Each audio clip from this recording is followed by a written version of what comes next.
সারাদিন বাসায় বসে না থেকে আম্মাকে নিয়ে কোথাও গিয়ে ঘুরে আসলেই তো পারো। আগে তুমি আসো, তারপর সবাই মিলে একসাথে ঘুরতে যাবো। আরে বাবা, আমার তো আসতে আরো 2-3 বছর সময় লাগবে। তাহলে 2-3 বছর পরে ঘুরতে যাবো। অথই, জি মা। তুমি তো সারাটা দিন আমার ছেলের সঙ্গে ফোনে কথা বলো। এইভাবে সারাদিন কথা বললে ওর কি ওই দেশে মন টিকবে? ও তো পরে দেশে চলে আসবে। এরপর থেকে ও যখন ফোন দিবে তুমি বলবা যে তুমি এখন ব্যস্ত আছো, এখন কথা বলতে পারবা না। কি করো? কিছু না, বৃষ্টি দেখি। আমাকে মিস করছো? জানি না।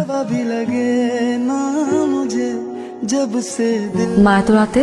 কি ব্যাপার অথই, আজকে তোমার জন্মদিন, তুমি আগে ভাগে আমাকে জানাবে না? এমনি বলিনি। বিয়ের পরে তোমার প্রথম জন্মদিন, কেক তো কাটতে হয়। কেক কেটে ছবি